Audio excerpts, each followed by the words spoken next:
Madame, Monsieur, bonsoir et bienvenue. 19h03. Très heureuse d'être en votre compagnie. Le Grand Talk démarre maintenant avec des sujets assez intéressants. À tout de suite.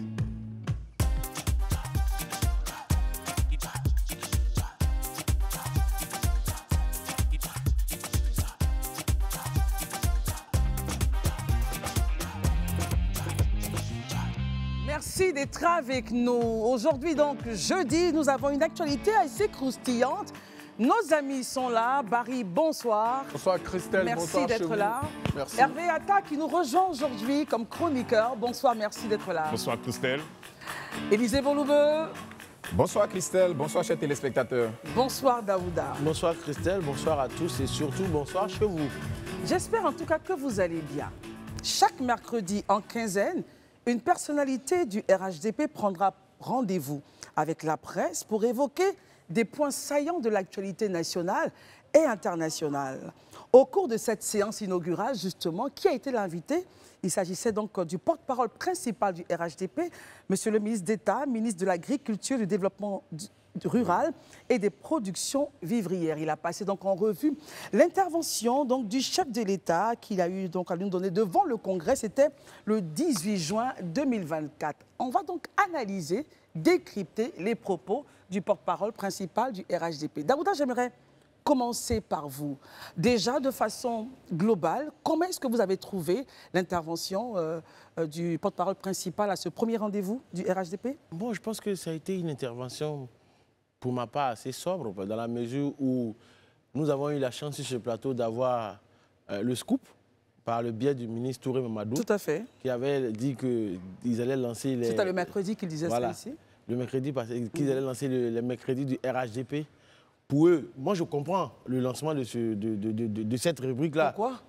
Parce qu'eux-mêmes, ils le disent dans les propos liminaires. Parce qu'au-delà de M. Adjoumani, il y a le président du directeur du RHDP, le haut représentant du président, M. Kafana, qui a aussi pris la parole avec M. Mamadou Touré. Il explique que les gens se plaignent du fait qu'ils ne prennent pas la parole, ils ne communiquent pas assez et tout ça. Donc, pour répondre à toute cette problématique-là, ils viennent pour donner leur part de vérité. Parce que vous avez entendu Mamadou Touré sur ce plateau le dit clairement. Les gens au niveau du RHDP, ils estiment qu'il y a beaucoup de fake news qui circulent. Voilà. Quand par exemple certains disent que avoir construit comment on appelle ça, avoir participé à la construction de routes, de mosquées, de quoi encore. Donc il faut rétablir la vérité. Pour eux, il faut rétablir la vérité et c'est le lieu pour eux, avec les rendez-vous du RHDP, de venir en fait clarifier, promouvoir en fait le bilan de leur champion qui est Alassane Ouattara, parce qu'ils estiment qu'après 15 années passées au pouvoir, il y a un bilan. Et ce bilan, il faut le défendre, il faut le porter à l'attention des Ivoiriens. Maintenant qu'on a expliqué un peu le cadre, comment est-ce que vous, personnellement, Daouda, vous avez trouvé cette sortie, ce point de vue, cette rencontre? Est-ce qu'il a été à la hauteur, justement, de l'attente? Bon, à la hauteur, je ne sais pas, mais j'estime que dans son propos liminaire, il a été clair. Il a dit qu'il allait revenir de façon claire et nette sur le discours du président. Parce que, disons-le clairement, après la sortie du président lors de l'état de la nation, le discours du président a été parasité. Ça est là un peu quand même. C'est-à-dire? Non, en fait, il y a eu d'autres remous. Comme on le dit en Côte d'Ivoire, il y a toujours un buzz. Interprété. Voilà. Donc, du coup, ils viennent pour venir en remettre une couche. Quand on sait que la répétition étant pédagogique, il a fait de la répétition. J'ai trouvé ça bien. Maintenant, votre point... OK, donc pour vous, c'était bien. Ouais. Très bien. Élisée Boloubeu. Ok, je pense que c'est pour moi un exercice à saluer et je pense que cela vient un peu en appoint à ce qui est déjà fait par le PPACI, à savoir les jurys du PPACI avec, généralement animé avec, comment il s'appelle, M. Katina. Ouais, je pense que c'est un peu une réponse à ces jeudis-là que le RHDP décide aussi de faire les mercredis, qui sont les rendez-vous aussi du RHDP. Vous voyez ça de façon en opposition. Je pense que ça doit être peut-être un peu ça aussi. Bien. Sans compter aussi que ces derniers temps, quand même, c'est vrai, ça faisait un moment quand même, je veux dire, le parti en lui-même n'avait pas pris la parole. Voilà, on a plutôt, depuis le discours du chef de l'État, même avant, quelques semaines avant le discours du chef de l'État, jusqu'après le discours du chef de l'État ce jour, il n'y avait pas eu de réaction comme ça du parti. Pour moi, tout ça, ça enrichit en fait le paysage politique, ça enrichit le débat politique. Ouais. Voilà, et ça permettra vraiment de pouvoir comprendre un peu les actions de chaque parti, notamment du parti au pouvoir, puisque c'est de lui qu'il s'agit ici, le RHDP, de comprendre un peu quelles sont les actions et les agissements. Et ça permettrait aussi à la presse de pouvoir avoir matière. Parce que très souvent, ce n'est pas évident. Quand il n'y a pas de cadre formel comme ça, avoir des responsables prendre la parole, souvent, ça fait l'objet d'une batterie de validation même d'abord. Non, il faut qu'on voie le haut représentant qui doit voir le représentant du haut représentant. Qui doit valider avant. Voilà, donc finalement, c'est compliqué. Là, aujourd'hui, la presse a une lucane où elle pourra poser toutes ces questions par rapport au parti au pouvoir. C'est déjà quelque chose qui est salutaire. Tout comme c'est le cas aussi pour le PPACI qui, chaque jeudi aussi, est face à la presse. C'est une très bonne chose pour moi, ça enrichit le débat politique. Maintenant, sur le fond, elle dit que le discours... Vous allez revenir sur le fond, mais oui, moi, excusez-moi du terme, mais je pense qu'il n'y avait rien d'enrichissant, il n'y avait rien d'original, rien de neuf. Oui, le chef de l'État, tout ce qui a été dit, ça a été des redites. C'est ce que le chef de l'État a dit, il n'a fait que redire lui-même comme il a dit, les mêmes choses que le chef de l'État avait déjà dit. La situation, les performances économiques de la Côte d'Ivoire, aujourd'hui, tout ce qui a été réalisé au plan de la lutte contre la corruption avec le classement de Transparency International, tout ce qui a été fait en matière de couverture et en électricité sur le plan national, la desserte en eau potable, c'est des choses que vous estimez qu'il n'a pas éclairé la lanterne des populations? Non, je pense qu'il y avait des sujets sur lesquels il pouvait monter, à mon avis. Par exemple? Premièrement, je pense que c'était une lucane toute trouvée pour essayer de nous expliquer, par exemple, quand le président Thiam dit que l'IDH a un souci en Côte d'Ivoire. Aujourd'hui, que répond le parti au pouvoir en réalité? Moi, je pense que c'était des thématiques sur lesquelles il fallait monter pour expliquer que, contrairement à ce que peut-être le PDCI dit, voilà ce qui est. Moi, je pense que c'était un point. Deuxièmement, on pourrait même faire l'actualité nationale aujourd'hui avec les examens de fin d'année. Pourquoi est-ce qu'on passe de tel résultat à tel résultat aujourd'hui? Quelles sont les réformes qui ont pu contribuer à ce qu'on arrive aujourd'hui à ce niveau? Moi, je pense que ce sont des thématiques qui sont beaucoup plus intéressantes pour les citoyens. Nous-mêmes, on a évoqué avec tout ce qui s'est passé comment dirais-je, à Agboville et à Port-Boué, dans le système sanitaire. Voici des sujets pour moi qui étaient, voilà, des sujets sur lesquels vraiment le RHDP pouvait nous donner sa position de façon claire pour qu'on soit situé en réalité. Pour moi, c'était des sujets. Sinon, si c'est pour revenir sur le discours du chef de l'État, il a été décrypté longuement, aussi bien par les hommes politiques que par nous-mêmes. À l'entame de ses propos, ça a été bien cadré. Hein. Il allait s'apesantir sur le discours. Je suis totalement d'avis. Mais vous auriez aimé qu'il aille plus haut. Oui, je me dis qu'après tout ce qui a été fait comme décryptage et autres, que ce soit par les politiques ou même par la presse ou même par les citoyens, voilà, il y avait d'autres sujets pour moi qui nécessitaient vraiment qu'on réagisse, quoi.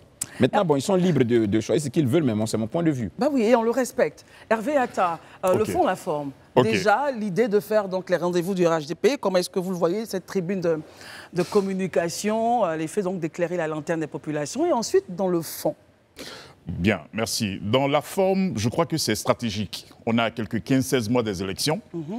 Donc, le RHDP a un bilan. Donc, de temps en temps, il faut échanger avec les populations. Donc, stratégiquement, c'est vraiment intelligent, c'est bien. Mais dans la forme, je suis un peu déçu. Dans le fond? Dans le fond, je suis un peu déçu. Oui. Parce comme que, Élysée, c'est ça? Voilà, je note qu'on revient sur un discours qui s'est tenu le 18 juin. On revient 3 semaines plus tard et on vient comme pour appuyer, ou c'est pas pour argumenter, comme si on sait que ce qui s'était passé nous a laissé sur notre faim.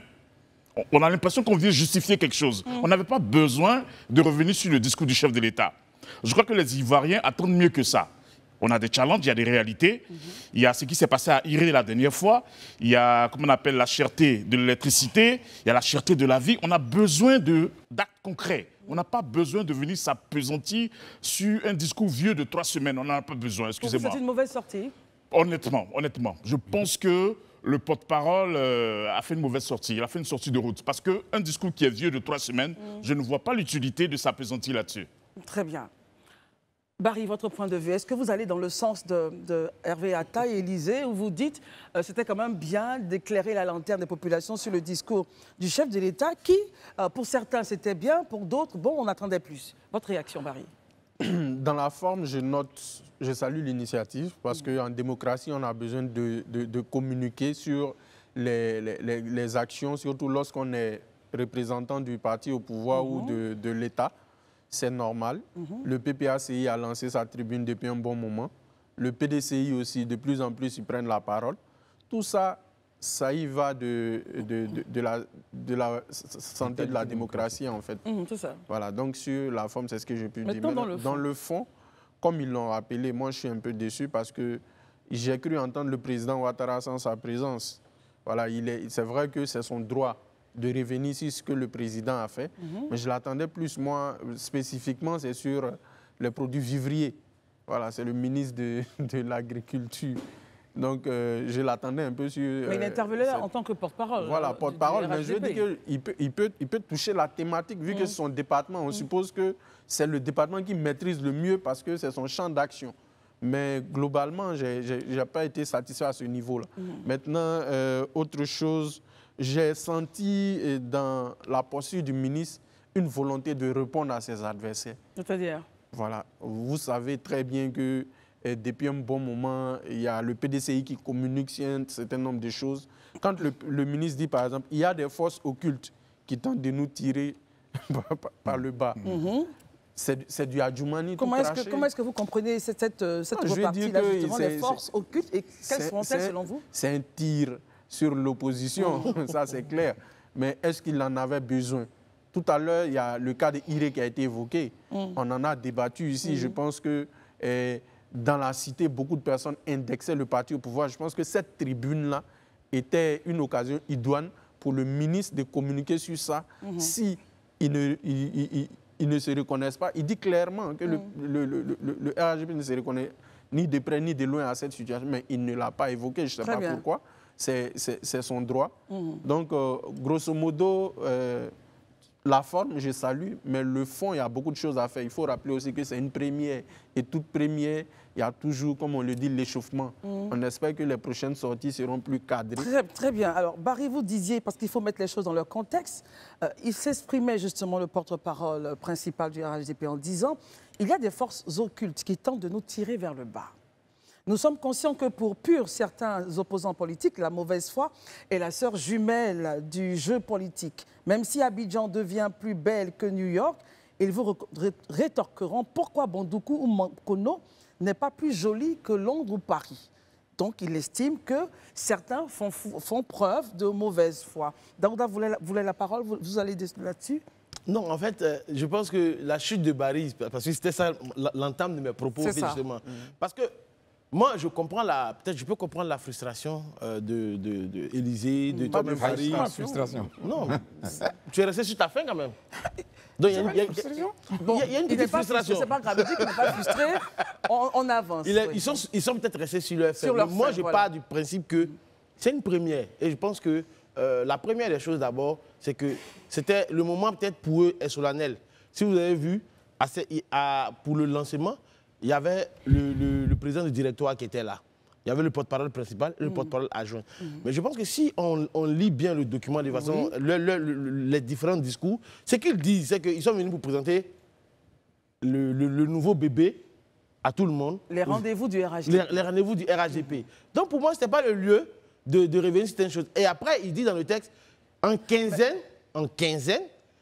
des responsables du RHDP vont passer, donc point par point. Donc les points que vous énumérez, le point du piment, ou bien de la vie chère, ou bien du vivrier, de l'électricité, chaque, comment on appelle ça, cadre du RHDP qui est à la charge d'un département viendra de façon succincte et particulière, comment on appelle ça, décrypter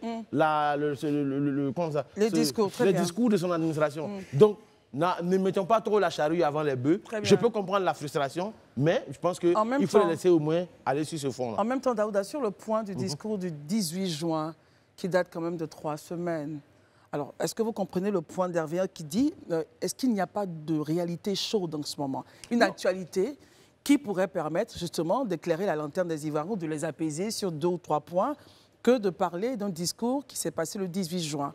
Comment est-ce que vous réagissez à ça? Moi, tout à l'heure, j'ai entendu sur le plateau que oui, il aurait dû parler de l'IDH, dont Diantiam parlait justement. Mais quand tu regardes le bilan qui est dressé, mais c'est une réponse à l'IDH, sans dire le mot IDH. C'est votre interprétation, en fait.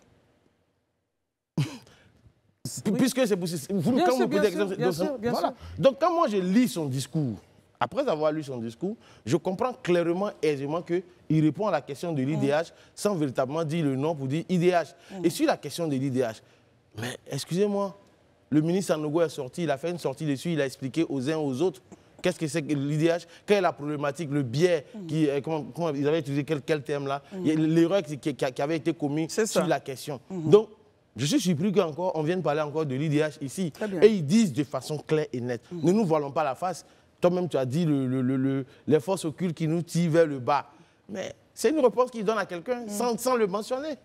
Mais laissons voir les choses. Je suis sûr que dans 2 semaines, sûrement, on aura un responsable dans un secteur purement technique. Mais nous expliquer des choses. Alors, je vais vous aider. Élisée, justement, Barré, avant que vous puissiez prendre la parole, il a quand même, en décryptant le discours du chef de l'État, il a quand même donné quelques éléments de réponse qui pourraient peut-être éclairer la lanterne des Ivoiriens. Il a parlé donc du plan économique, le taux de couverture d'électricité, vous en avez parlé. Il a parlé en matière d'éducation, en matière sécuritaire, le SMIC qui est passé, lui, du simple au double de 35 000 à 75 000.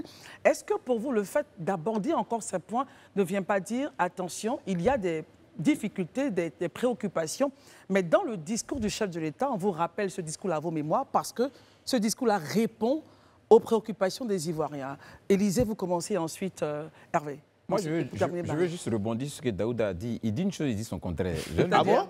Oui, je vais t'expliquer pourquoi il dit une chose, il dit son contraire. Allons-y. Il dit que dans l'explication du porte-parole, le porte-parole apporte une réponse à l'IDH, à la problématique posée par le PDC concernant l'IDH. C'est-à-dire quand on lit le discours nous dit exactement, c'est une réponse à l'IDH. C'est ça. Quand il finit de dire, il dit, pourquoi on parle encore de l'IA dans la mesure où, des semaines en arrière, l'un des responsables du RHDP a déjà répondu à la question. Bon, qu'est-ce qu'on retient au juste? Si tu permets, juste une petite... Il termine d'abord son point, Daouda. C'est très important. Allons-y. Voilà, qu'est-ce qu'on retient au juste? Moi, je pense que, personnellement, il faut le dire...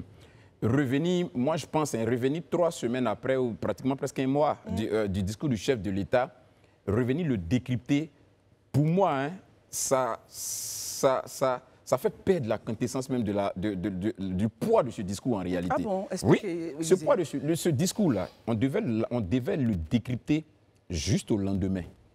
Le parti au pouvoir devait créer la tribune. Le parti au pouvoir remonte là-dessus et puis il l'explique point par point, parce qu'on comprend que le chef de l'État, en 20 minutes de discours, ne peut pas forcément rentrer dans certains détails. Quand on vient ici, par exemple, et qu'on a 3 semaines après, qu'on veut aborder ce sujet, je pense que c'est pour donner des détails méticuleux, des choses que forcément, en expliquant, le chef de l'État n'a pas eu le temps de donner les détails comme il fallait. Donc on vient avec des détails précis. Aujourd'hui, par exemple, on est à 72% de taux de couverture. C'est un exemple, je donne, d'électricité. Mais je peux vous dire exactement la zone restante, c'est la zone de l'Ouest montagneux où on a un déficit, par exemple, de 45%. Mais après ça, voilà ce qui est prévu. Voilà ce qui est prévu d'ici peut-être les 2 prochaines années. C'est quelque chose qui sera résorbé. Voici en fait pour moi quelque chose qui donne toute sa teneur à revenir en fait sur le discours du chef de l'État. Et sinon, c'est vous dire qu'on est devenu une 9e puissance économique africaine vous, et 3e, disons 2e francophone. Pour moi, c'est ça le chef de l'État nous a dit, il nous a donné cette information. Voilà, donc pour moi, il fallait qu'on aille un peu plus loin, qu'on aille un peu plus vraiment dans les détails. Maintenant, comme lui-même l'a si bien expliqué, moi je me dis que quand on vient, lui-même il a dit, vous avez dit qu'il dit que chaque quinzaine, on aura des gens qui... Mais là, c'est l'information. C'est-à-dire qu'on prend la parole. Il a dit, chaque mercredi. C'est ce que je dis. Je dis qu'on n'avait pas besoin du discours. Quand il vient là, il dit, on a décidé de faire une tribune des RHDP. On va parler chaque quinzaine de la situation, l'actualité politique nationale et internationale. On va revenir dessus. Et puis, chaque quinzaine, quelqu'un viendra en parler. Voici l'actualité, voici l'information. Parce qu'aujourd'hui, on estime que le gouvernement, pour des questions de redevabilité, pardon, le parti au pouvoir, pour des questions de redevabilité, comme cela même est demandé par le chef de l'État, viendra devant les Ivoiriens pour faire des points au fur et à mesure. C'est tout. Soit l'actualité, puis on avance. Très bien. Daouda, rapidement, réaction avant de passer parce que sur le plateau, j'ai entendu, on n'a pas parlé de l'IDH. J'aurais voulu qu'on parle de l'IDH. Je rappelle simplement que avant même qu'on arrive, on arrive à ce rendez-vous, il y a un ministre qui en avait déjà parlé. Et après cela, quand ils viennent dresser le bilan qu'ils ont aujourd'hui... Élisée estime que ce n'est pas détaillé. Non. Moi, j'estime, pour ma part, ça c'est son point de vue. Moi, mon point de vue, j'estime que c'est assez clair. Très bien. Pour ma part. Et la répétition, pour moi, elle est pédagogique. Merci, Parce Daouda. que, non, merci, c'est vrai, mais je vais finir très rapidement sur ça. Parce que le point aujourd'hui, si on écoute le discours de M. Kafana, le discours de M. Adjoumani et le discours de M. Touré, ils disent clairement, on entend beaucoup de fake news. Beaucoup de fausses informations qui circulent ça et là. Il est important de rappeler le discours du président. Mais là où je peux être un peu d'accord avec lui, après, il pouvait décortiquer. Mais dans son discours, il dit, dans 2 semaines, vous aurez des gens qui vont passer chaque fois pour venir décortiquer chaque point. Très bien. Et là, c'était le moment solennel pour l'ouverture de leur projet. Hervé. Merci. Écoutez, nous sommes à 16 mois des élections. Le RHDP a un bilan. Il faut être concret. Il y a un discours qui s'est tenu il y a 3 semaines. Quand on est porte-parole d'un parti politique et qu'on vient, on vient être concret. C'est comme quelqu'un qui a une plaie qu'on veut soigner. Pour vous, être concret, c'est quoi, vous la permettez? On connaît aujourd'hui ce qui est difficile pour les Ivoiriens, ce qui fait que les Ivoiriens ont des difficultés. Vous voyez par exemple l'électricité. Oui. Vous payez votre facture d'électricité à 60 000, la facture qui vient après, elle est à 110 000, ou bien à 112 000. Ça, c'est tout le monde. Hein. Alors, restez là. Oui. Que dire du taux de couverture en électricité des ménages? Est-ce que ça vous satisfait? Pour vous, ce n'est pas du tout ça le sujet? Ça n'a rien à voir avec ce dont je parle. Bien sûr. Le taux de couverture n'a rien à voir. Quand on parle de la cherté de l'électricité, il faut aller à quelque chose de vrai. Quelqu'un qui paye son électricité à 60 000, ce n'est pas normal que 2 mois après, il se retrouve à payer l'électricité à 112 000. Sur quelle base? Il faut donc en parler pour vous. Il faut en parler. Dans une telle tribune. Il faut en parler. Il faut dire pourquoi. Pourquoi est-ce que, sans avoir acheté des appareils électroménagers, on passe de 60 000 presque au double? Pourquoi? Il faut être plus concret que cela. C'est ce que les Ivoiriens attendent.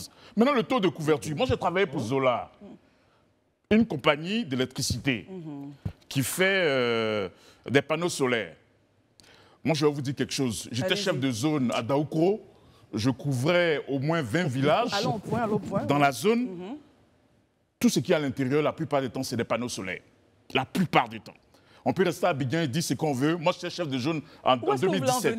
C'est pour vous dire que ce taux de couverture reste à vérifier. Vous le mettez en doute?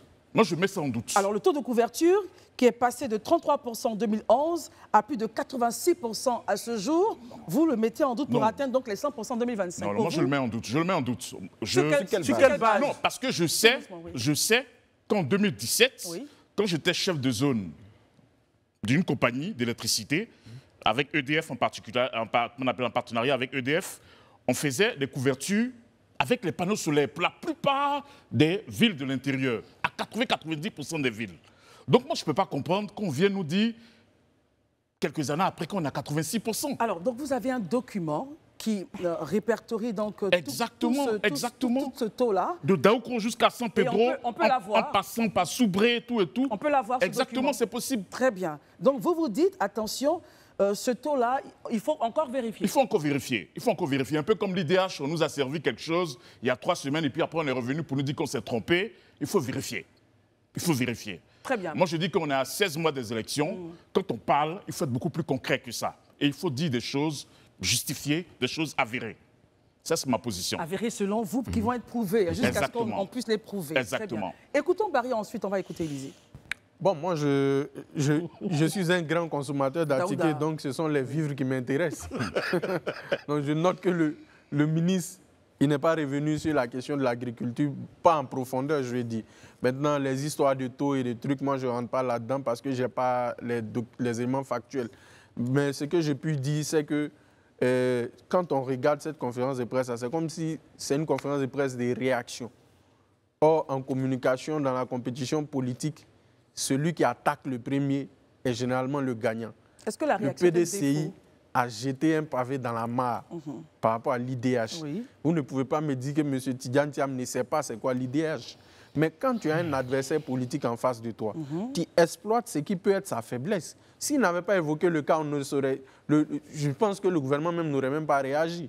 Parce que quand on dit, par exemple, que le rapport, pardon, il y a eu erreur sur les rapports. Un biais méthodologique. Un biais méthodologique, c'est erreur. Le biais méthodologique, c'est une erreur. Bien, oui, moi, je pense que c'est une communication qui dégage une certaine faiblesse.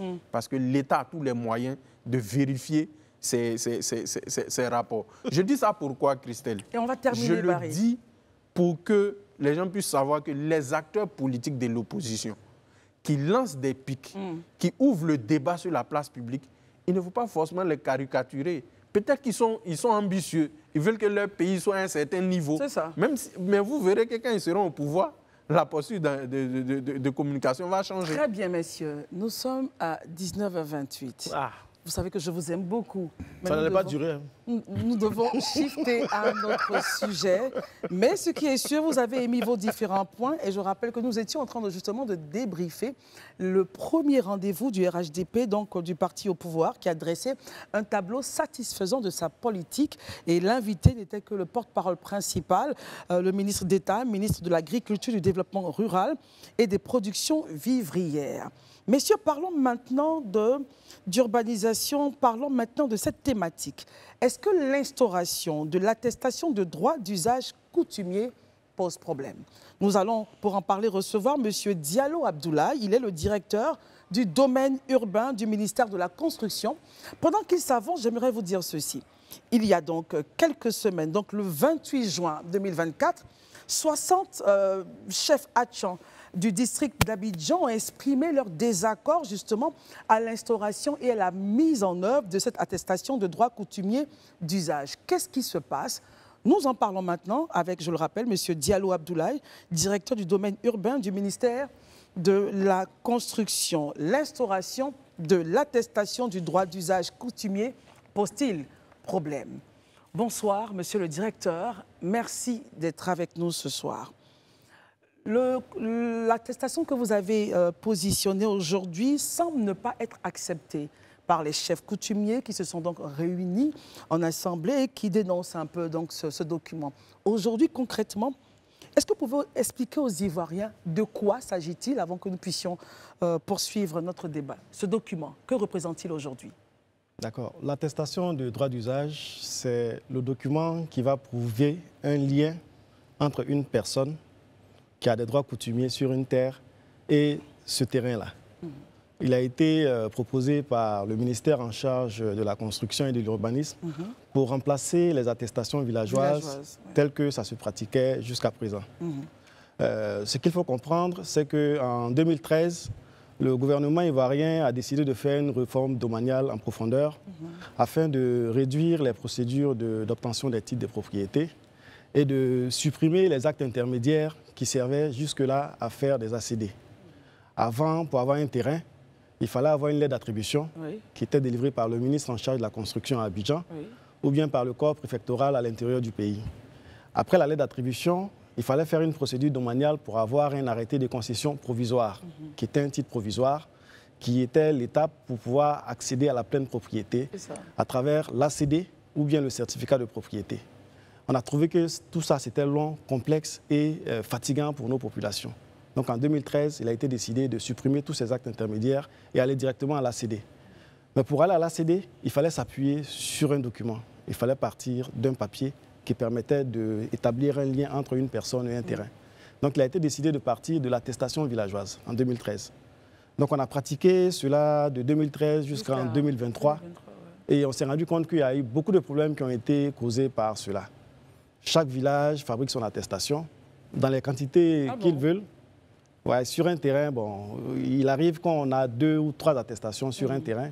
Ces attestations sont données à diverses personnes et chacun vient faire sa demande d'ACD chez nous. Donc on peut retrouver 3-4 personnes sur un même terrain? Oui, ça c'est courant. Et la première personne qui s'adresse à nous, c'est à cette personne qu'on délivre le titre de propriété. Donc celui qui vient après, on recherche son dossier, on dit ce lot est déjà attribué à quelqu'un. Et la plupart du temps, la personne se retrouve devant les tribunaux. Et aujourd'hui, devant les tribunaux, on a à peu près 80% du contentieux devant les juridictions porte sur le foncier. Et ça, il faut que ça cesse. Donc l'État a décidé d'uniformiser les attestations villageoises dans un premier temps pour mettre fin aux litiges qui sont liés à cette situation et puis proposer à nos populations un modèle unique d'attestation qui les rassure lorsqu'ils veulent acheter un terrain. Très bien. Alors pour juste éclairer la lanterne des Ivoiriens, les chefs disent que l'un des points clés de la contestation réside dans le fait que la perception de l'attestation de droit d'usage coutumier jette le discrédit sur eux et leurs administrés. Voilà, pour équilibrer donc l'information. Daouda, allons-y. D'accord. Après ce qu'elle vient de dire, moi, monsieur le directeur, la question que je pose, elle est simple. Est-ce que dans cette grande réforme, franchement, réforme salutaire d'ailleurs pour moi, est-ce que vous avez consulté les différents chefs coutumiers? D'accord. Le 1er juillet 2024, le ministre de la Construction a lancé l'attestation de droit d'usage coutumier. Mais avant ça, vous avez dû le remarquer, le 24 mai 2023, c'est-à-dire l'année dernière, c'est l'année dernière que le gouvernement, en Conseil des ministres, a décidé d'uniformiser les attestations villageoises et proposer un modèle unique.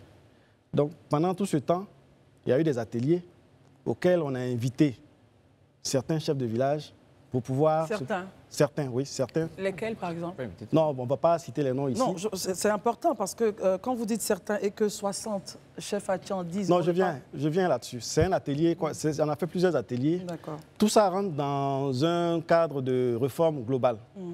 En 2021, il y a un décret qui a été pris par le président de la République pour instituer le SIGFU, le système intégré de gestion du foncier urbain. L'idée, c'est que tous les actes sur le foncier puissent être produits à l'intérieur de ce système informatique sécurisé. Donc, vous allez voir que l'ACD, aujourd'hui, il est signé électroniquement par le ministre de la Construction. Tout le circuit de traitement de l'ACD est automatisé. Donc, l'attestation de droit d'usage, l'attestation villageoise qui sert à faire les ACD, lui aussi, il a été décidé qu'il soit fait à l'intérieur du SIGFU. Donc, tous les acteurs du foncier, à partir du village, le chef de village, le ministère en charge de la construction, le ministère du budget, où il y a la conservation foncière et le cadastre, le ministère en charge de l'administration du territoire, il y a un cadre de travail qui a été mis en place où tous ces acteurs sont représentés pour pouvoir travailler sur la question. Donc, tous les chaînons, tous les maillons de la chaîne qui interviennent, toutes les procédures ont été automatisées. Ce qui nous manquait à la fin, c'était le document de départ, l'attestation villageoise, il fallait le produire à l'intérieur du SIGFU. Donc, toutes les séances de travail qui ont eu lieu, les acteurs concernés ont été consultés, même les populations. Il y a des personnes qui ont été choisies dans les populations, des acteurs, pour pouvoir intervenir, prendre leurs préoccupations et leurs attentes. Donc, les gens ont été consultés et bon, on comprend la réaction parce que un document qui va être présenté, peut-être qu'à un moment donné, les gens s'attendaient à ce qu'on leur présente le produit fini avant de faire l'annonce à la population, ce qui n'a peut-être pas pu se faire. Mais on a entendu leurs préoccupations dans les différentes vidéos qu'on a vues. Ils ont demandé la mise en place d'un cadre de concertation. Ce cadre a été mis en place. On a commencé à échanger et on a demandé qu'ils puissent nous apporter leurs préoccupations, leurs observations et puis leurs craintes. C'est ça. Pour qu'on puisse les adresser, voir si c'est des choses qu'on peut prendre en compte. Donc la conversation est ouverte en fait entre vous? Oui, la conversation est ouverte. Très bien. Élisée? Ok. Moi, je voudrais déjà rassurer le directeur pour lui dire que de toute façon, même quand ils vont venir avec les observations après rassurer, vous n'aurez pas 100% d'adhésion. Il y a des gens qui poseront toujours des soucis. Moi, ma question est la suivante. Qu'est-ce qui fait aujourd'hui ou qu'est-ce qui différencie cette attestation de droit d'usage-là à l'attestation villageoise qui existait au préalable? Qu'est-ce qui, je dis, authentifie ou rend ce document beaucoup plus fiable que le document précédent qu'on nous donnait? D'accord, merci. Ça, c'est une très belle question. L'attestation de droit d'usage qu'on propose aujourd'hui, le papier déjà lui-même, il est sécurisé. Il y a des hologrammes là-dessus, des stickers.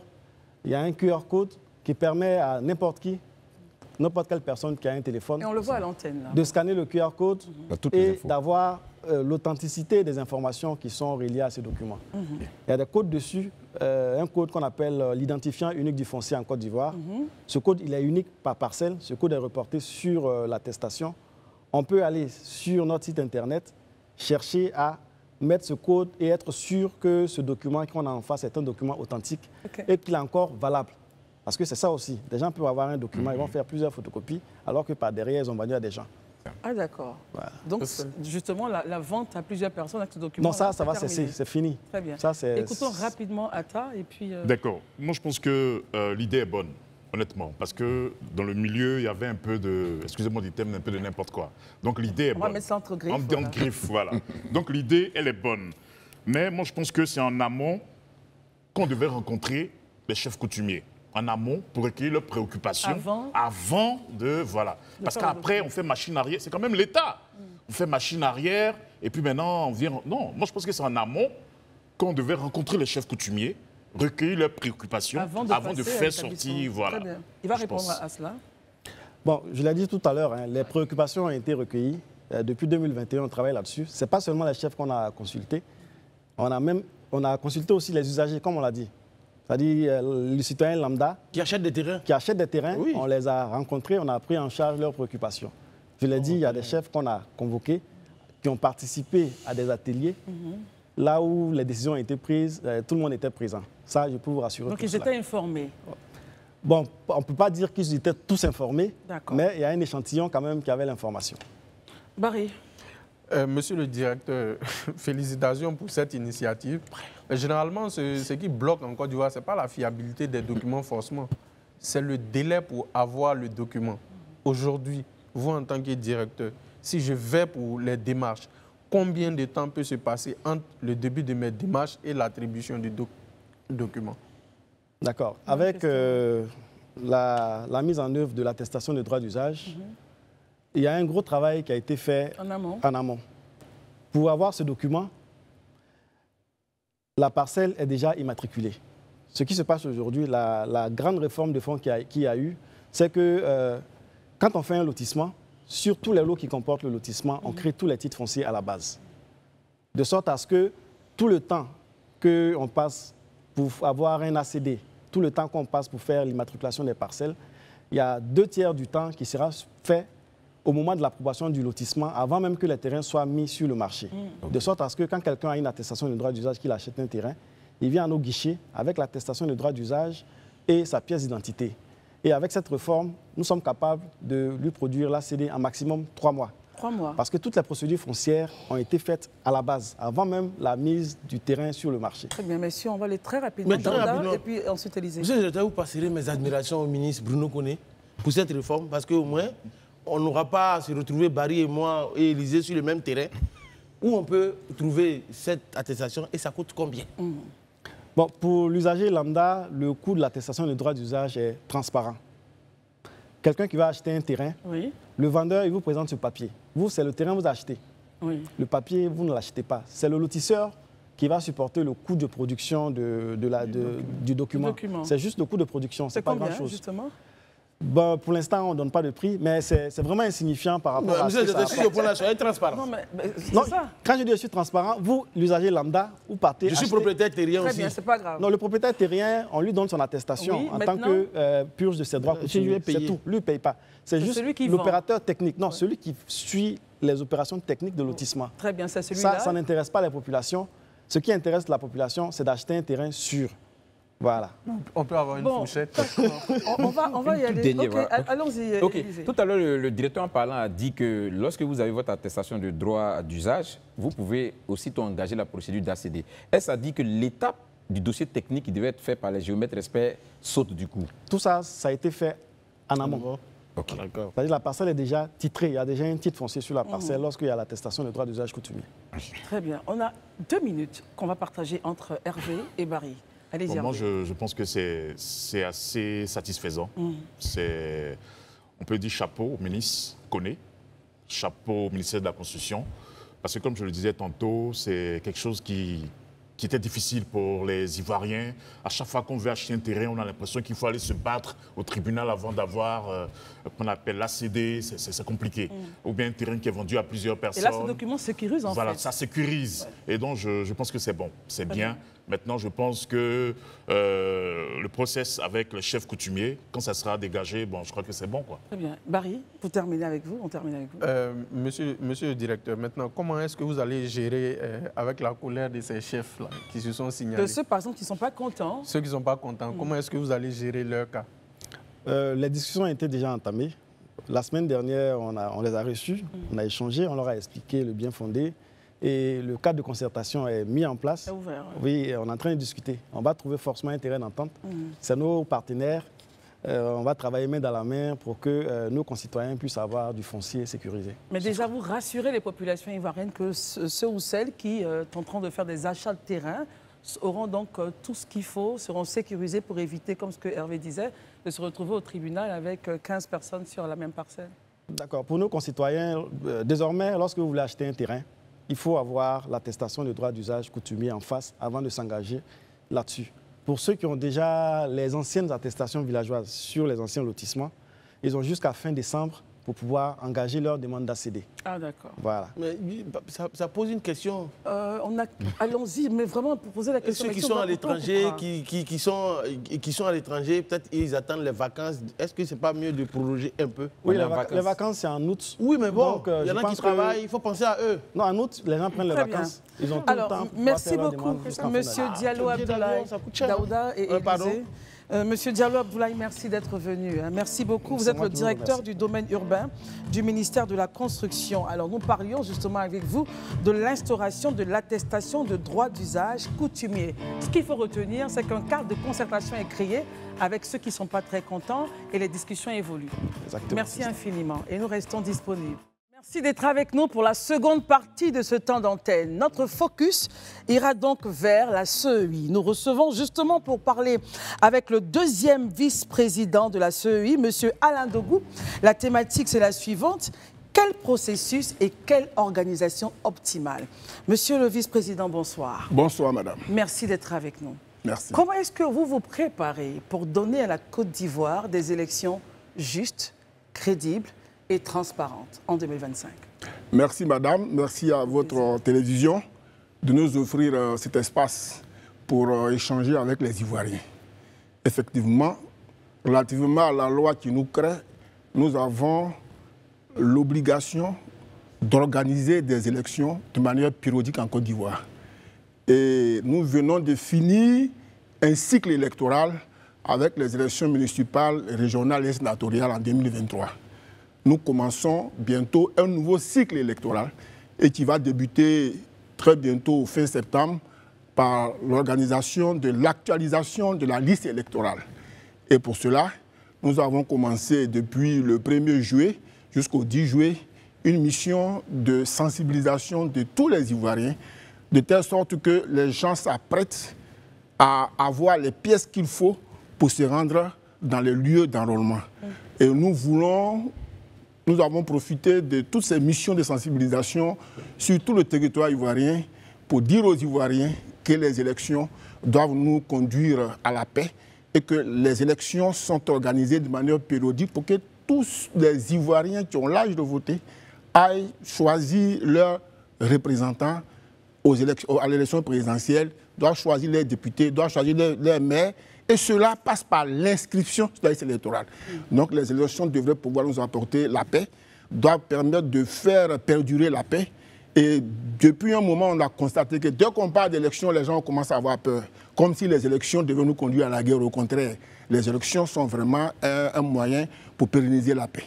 Très bien. Commençons la série de questions avec Daouda. Monsieur le Président, les élections doivent nous conduire à la paix et non à la guerre. Est-ce que vous ne pensez pas que la CEI elle-même a créé les germes de cette psychose-là? Comment? Quand on se rappelle de la fameuse épisode de l'ESA à la CEI. Non, la commission électorale indépendante ne peut pas être évaluée sur la base d'un fait. Depuis 1960, c'est le ministère de l'Intérieur qui organisait les élections. Et puis en 2000, les Ivoiriens, par voie référendaire, ont décidé de confier l'organisation des élections en Côte d'Ivoire à une autorité administrative indépendante et qui est composée aujourd'hui de 18 membres. Il y a des représentants de l'administration, des représentants des partis politiques au pouvoir, des représentants de l'opposition, des représentants de la société civile et des représentants de la magistrature et du barreau. Donc, ce sont toutes les composantes de la population ivoirienne qu'on retrouve à la commission électorale indépendante. Et toutes ces personnes, à l'époque, étaient désignées comme des représentants. Et à partir de 2019, la loi a changé et on a indiqué que ce sont des personnalités qui sont proposées par ces entités. Et une fois qu'elles sont proposées par ces entités, ces personnalités sont nommées par décret, pris en Conseil des ministres, passent devant le Conseil constitutionnel pour prêter serment, et avec le serment, le lien qui te lie avec celui qui t'a proposé est rompu. Donc nous travaillons pour que tous les Ivoiriens puissent aller librement exprimer leur vote, et nous faisons tout pour que celui qui a eu une voix puisse justement, on puisse proclamer sa seule voix. Celui qui a eu 10 voix, on lui donne ses 10 voix. Donc les Ivoiriens ne doivent pas être inquiets.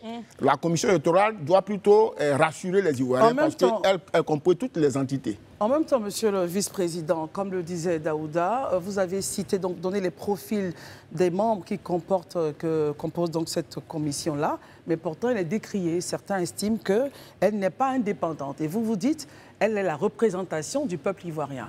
Et qu'il faut repartir, par exemple, lorsque le ministère de l'Intérieur gérait les élections. Qu'en dites-vous? Bien, alors, elle est décriée.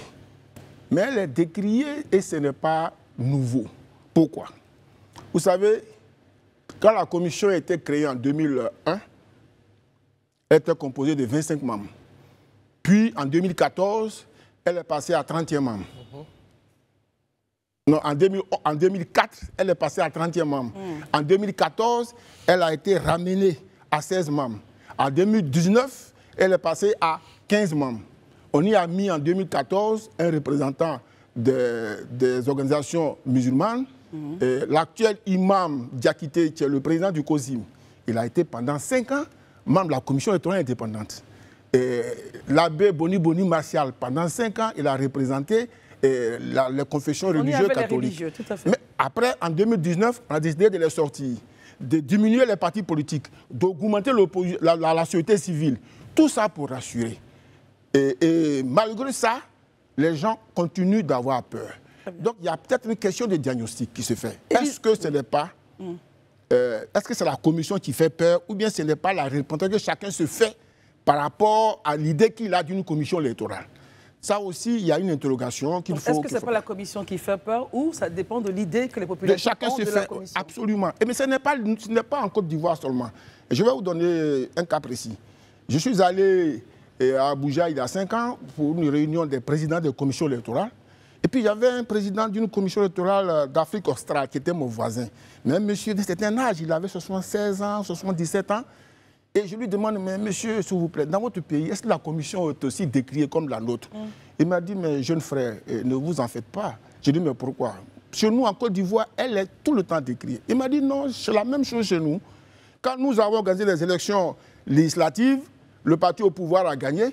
Tous les membres de l'opposition ont dit « Ah non, non, non, non, non, non, non, cette commission est inféodée au parti au pouvoir. » C'est ce qui fait qu'elle a gagné. 6 mois après, la même commission organise les élections municipales, l'opposition gagne.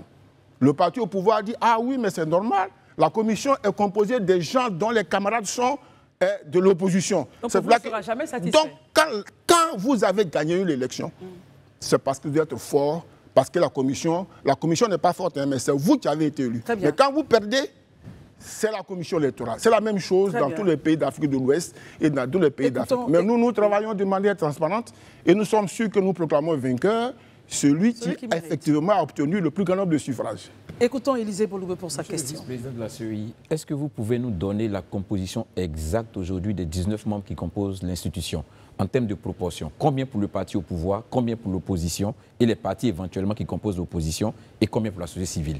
Merci beaucoup. La commission électorale indépendante, elle est à la fois le résultat de la loi qui la crée et puis de la consolidation de cette loi par des accords politiques. La commission actuelle, qui est composée de 18 membres, en 2014 plutôt, 2019 plutôt, quand elle se mettait en place, elle était composée relativement à la loi des 15 membres. Et ce sont ces 15 membres qui se sont réunis après avoir prêté serment pour élire l'actuel président de la commission électorale, Coulibaly Kubiaye. Moi-même qui vous parle, j'étais candidat au poste de président de la commission électorale. Et il y avait une autre dame, Mme Yolibi, de la société civile, et M. Kubiaye. Nous étions 3 candidats. Je me suis désisté en faveur de Mme Yolibi, et après les élections, M. Kubiaye a eu 9 voix, Mme Yolibi a eu 6 voix, et M. Kubiaye a été élu président de la commission électorale pour un mandat de 6 ans. Cette commission, au départ composée de 15 membres, après le dialogue politique, quand le PDCI est sorti du RHDP, le PDCI a demandé à intégrer la commission électorale indépendante. La loi a été changée. Les partis politiques qui avaient 3 représentants pour le parti au pouvoir, 3 représentants pour le parti de l'opposition, le PDCI étant rentré, on est passé à la commission centrale avec 4 représentants pour l'opposition et 3 représentants pour le parti politique au pouvoir. Et puis, quand le PPAC a été créé, le PPAC a souhaité rentrer à la commission électorale. Dialogue politique, la loi change, le PPAC rentre. Ce qui fait que l'opposition va avoir 5 membres. Le parti au pouvoir a dit, attention, l'opposition est déjà rentrée avec le PDCI. Il faut faire que nous aussi on rentre avec un autre membre. Ce qui fait que le parti au pouvoir est passé à 9 membres. Total, à 4 membres. Aujourd'hui, à la commission centrale, nous avons 5 membres qui représentent de l'opposition et 4 membres du parti au pouvoir. Et puis il y a le représentant de la magistrature, et il y a le représentant du barreau. Tous les avocats de Côte d'Ivoire s'organisent, trouvent un représentant. Et puis le reste des membres sont issus de la société civile. Okay. Mais il ne faut pas faire une confusion. Il y a la commission centrale, les 18 membres qui ont prêté serment. Et puis il y a les commissions électorales au niveau local, c'est-à-dire au niveau régional, départemental, sous-préfectoral et communal. Celles-là sont composées de 10 membres. 4 représentants du parti politique au pouvoir, 5 représentants des partis politiques de l'opposition et 1 représentant du préfet ou du sous-préfet. Et ce sont ces 10 membres qui se réunissent, installés par le commissaire que nous sommes, pour faire l'élection des membres du bureau. Un président, un vice-président et un secrétaire. Mais nous faisons de telle sorte que les gens se surveillent entre eux au niveau local. Quand le président élu est issu du parti politique au pouvoir, nous n'acceptons plus que le vice-président, nous n'acceptons plus de candidature émanant du parti politique au pouvoir. C'est les représentants de l'opposition, ceux qui peuvent être candidats, qui peuvent candidater. Et de telle sorte que quand le président est issu du parti politique au pouvoir, l'opposition prend la vice-présidence et vice-versa. Et le secrétariat général est assuré par le représentant du préfet. De telle sorte que les 3 entités soient représentées dans les commissions locales. Est-ce que vous nous confirmez ce soir que dans la commission centrale au niveau de la CEI, nous avons la présence d'un représentant du PPACI? Dans la commission centrale, au niveau de la commission centrale des 18 membres, il y a un représentant du PPACI. Si vous voulez son nom, il s'appelle M. Demba Traoré. Très bien. Puisqu'il a prêté serment devant le Conseil constitutionnel. Merci. Donc ce n'est pas caché. Écoutons M. Hervé Atta. OK. Merci, M. le vice-président. Merci pour toutes ces réformes. Je voudrais revenir un peu sur le découpage électoral. Déjà en 2017-2018, au nord, nous avions quelques 69 mairies pour une population de 470 000 à 480 000 habitants. Et au sud, nous avions 28 mairies pour une population de plus de 2 millions d'habitants. Je voudrais comprendre un peu ce découpage. 28 mairies au sud? Oui, 28 mairies au sud, quand on était en 2017-2018. Au sud? Alors au sud, quand vous dites au sud, soyez précis. Il va préciser sa pensée. D'accord. Donc, quand je dis le sud, je veux parler de tout ce qui est Abidjan. Et puis, on remonte un peu, peut-être si possible, vers Lamé, la région de Lamé. Moi, je pense.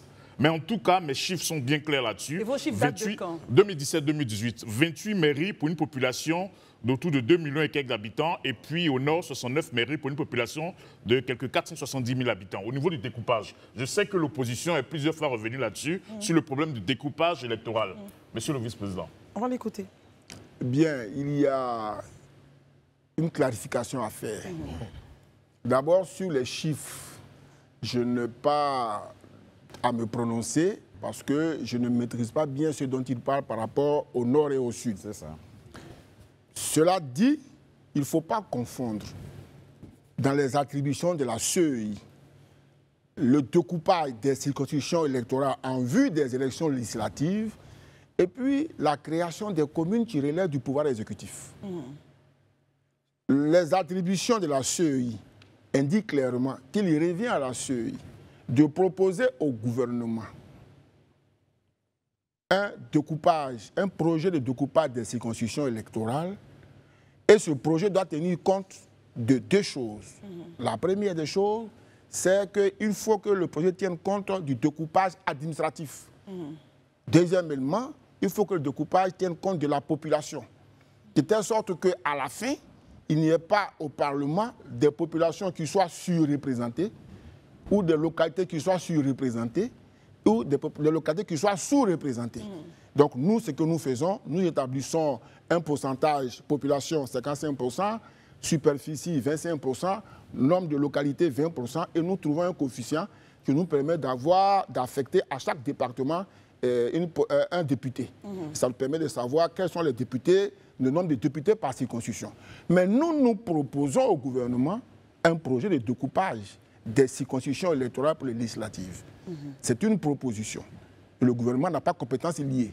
Est-ce que vous comprenez? Voilà, le gouvernement, selon la Constitution ivoirienne, article 111, délibère obligatoirement. Mais nous faisons des propositions. Maintenant, ce dont il parle, ça, c'est le ministère de l'Intérieur. Sur proposition du ministre de l'Intérieur, un décret est pris pour créer une commune.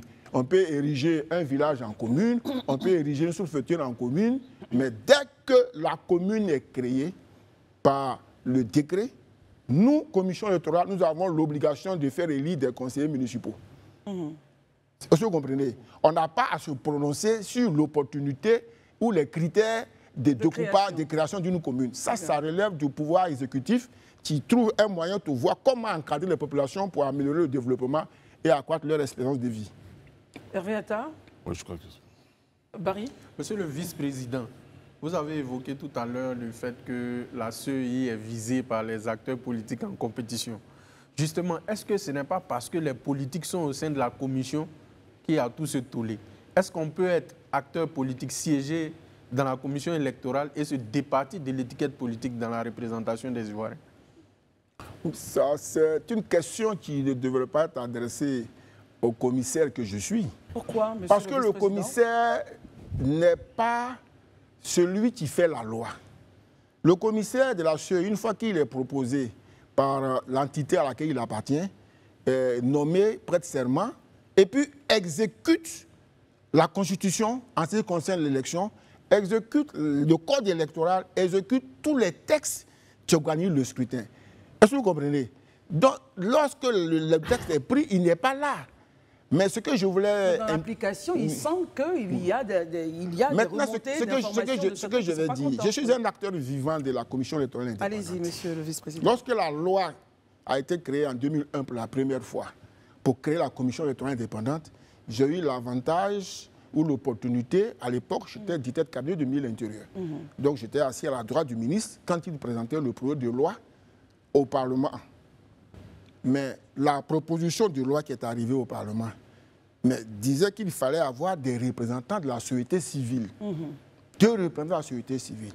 Mais la représentation nationale a dit, mais enfin... À cette époque-là? À cette époque-là, mais des gens qui ont décidé de ne pas faire la politique. Vous voulez les mettre dans là où on choisit les acteurs politiques. Mais qu'ils se mettent à côté, comme ça quand on va se battre, ils vont venir nous séparer. Donc c'est au Parlement que les 2 représentants de la société civile, en 2001, ont été retirés et remplacés par un représentant du président de l'Assemblée nationale et un représentant du président du Conseil économique et social. C'est en 2014 que la société civile vient pour la première fois dans la commission électorale. Une société civile, proprement civile, chargée des droits de l'homme, 2014. Okay, d'accord. Que la société civile entre dans la commission électorale indépendante avec 2 représentants de la société civile des droits de l'homme, un représentant de la société civile religieuse des musulmans et un représentant des chrétiens. L'évaluation faite 5 ans après a dit, bon, il faut sortir les religieux et puis augmenter les politiques. Non, pas les politiques. Pas les politiques. Augmenter la société civile véritable, qui sont passés de 3 à 6. Et aujourd'hui, la société civile, au niveau de la commission centrale, est majoritaire. Mais en même temps, monsieur le vice-président, vous constatez qu'on avance au fur et à mesure. Quand ça ne marche pas, on change. Et là, on revient un peu sur le point de Barry. On l'a déjà dit. Certains disent, et vous avez répondu en rappelant un peu ce que votre collègue australien vous a fait comme... de l'Afrique australe. De l'Afrique australe, pardon. Voilà, de l'Afrique australe, sorry. Alors, aujourd'hui, concrètement, nous sommes à 15 mois des élections. Et malheureusement, lorsque certains partis politiques sortent, ils tensent encore la CEI. Ils estiment qu'attention, il faut revoir sa composition. C'est vrai que vous êtes appliquant direct et froid parce que les textes le disent. Mais moi, j'aimerais avoir votre avis concrètement. Vous êtes un citoyen ivoirien. Non, je donnerai mon avis. Qu'en pensez-vous? Je donnerai mon avis, madame. L'avis des politiques sur la commission électorale, pour moi, dans le constat que je fais, dépend de la position qu'on occupe momentanément.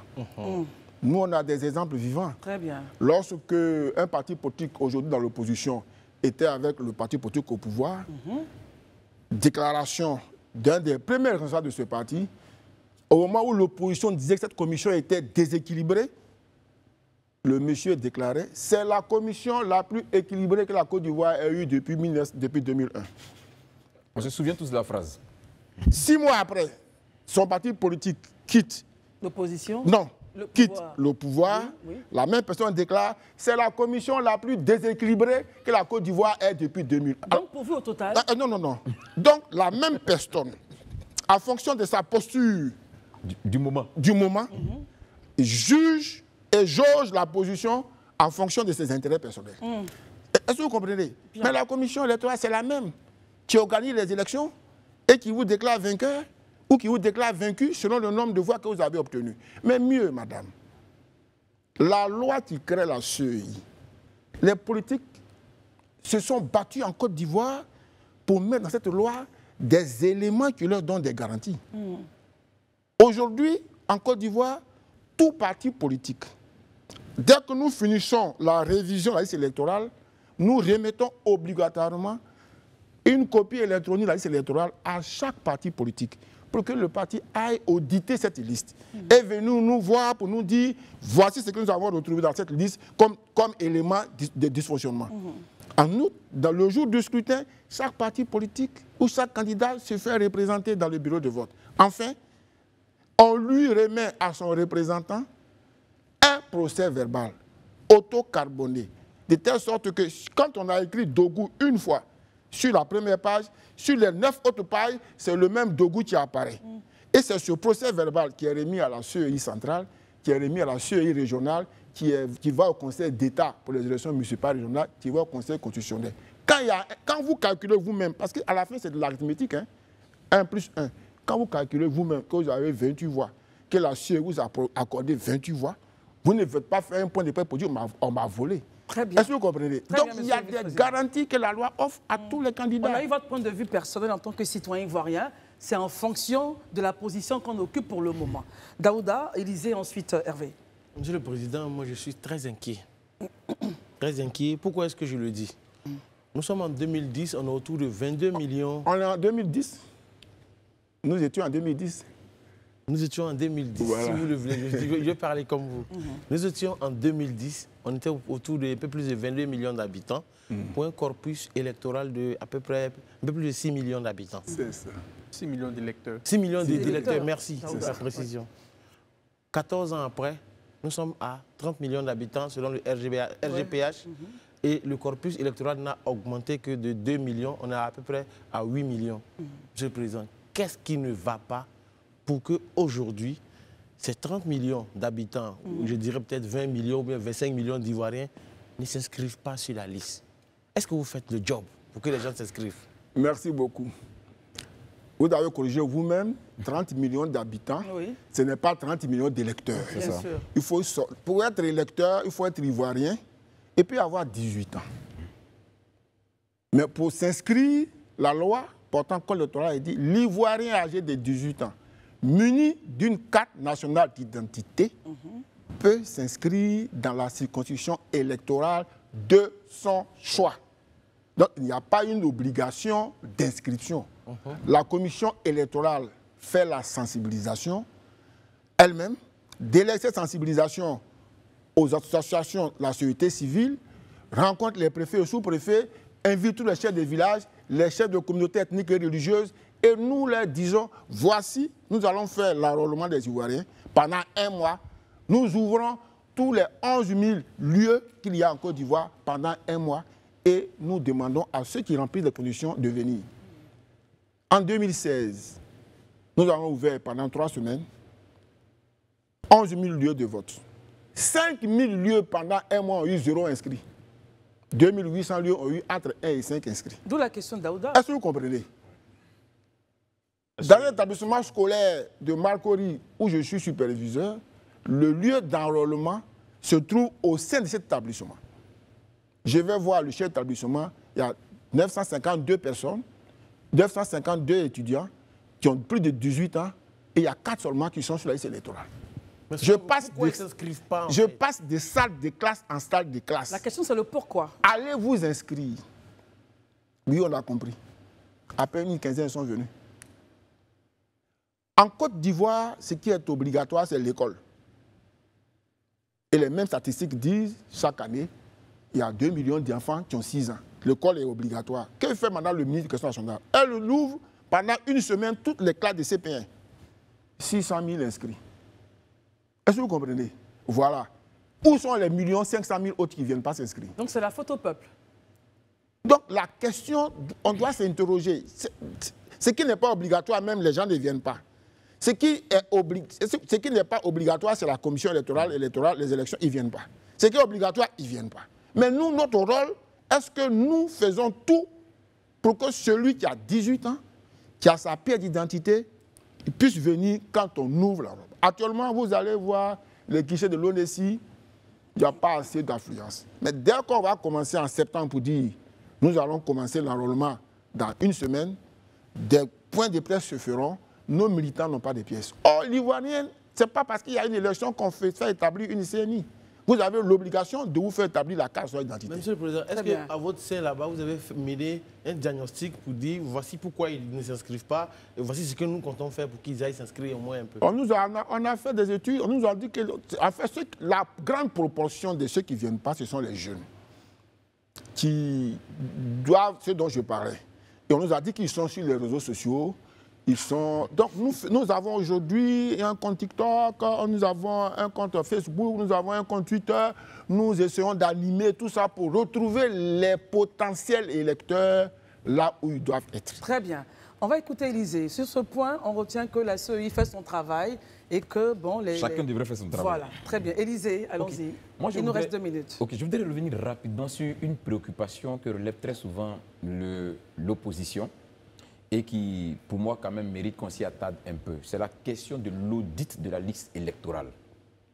Surtout que le président de la CEI, sur un des plateaux de télé, a reconnu effectivement que sur la liste, il y a des dysfonctionnements. Mais qui n'est pas du fait de la CEI, ça on est d'accord dessus, le fait de tout ce qui s'est passé par le passé.